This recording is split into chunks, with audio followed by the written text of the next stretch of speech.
L'éditorial du Figaro.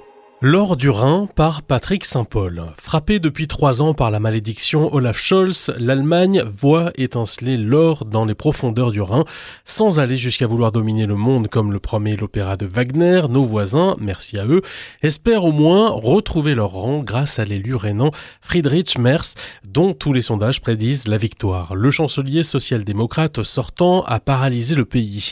À l'international, son indécision et son attitude renfrognée, quasi autistique, ont effacé la première puissance européenne. Sur le plan intérieur, son obsession du compromis poussé à l'absurde et son absence d'autorité ont rendu sa coalition ingouvernable. Tout est à reconstruire. Le modèle allemand qui reposait sur le gaz russe bon marché, les exportations vers la Chine et le parapluie sécuritaire américain a volé en éclats. Résultat, le pays entre dans une 3e année consécutive de récession et se retrouve avec une armée en lambeaux face à la menace d'une Russie expansionniste. Et la criminalité liée à l'immigration a fait du parti d'extrême droite AfD la 2e force du pays. Friedrich Merz sera-t-il à la hauteur? Issu de la classe dirigeante traditionnelle de Rhénanie, qui a fait la prospérité de l'Allemagne d'après-guerre, le conservateur a pris ses distances avec l'héritage d'Angela Merkel.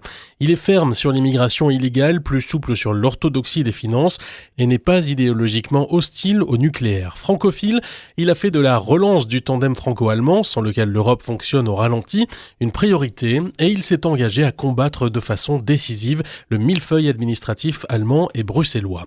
Attention, il y a aussi une incertitude. Merz, en politique, l'ex-rival de Merkel, écarté par la chancelière, n'a jamais rien dirigé hormis le groupe CDU au Bundestag. Dans le privé, son expérience de l'entreprise se limite à un rôle de conseil. S'il est élu, Merz devra composer dans le meilleur des cas avec les sociaux-démocrates ou les Verts. Si le paysage politique ressort éclaté du scrutin, il sera condamné à diriger une coalition à 3 partis, difficile à manœuvrer.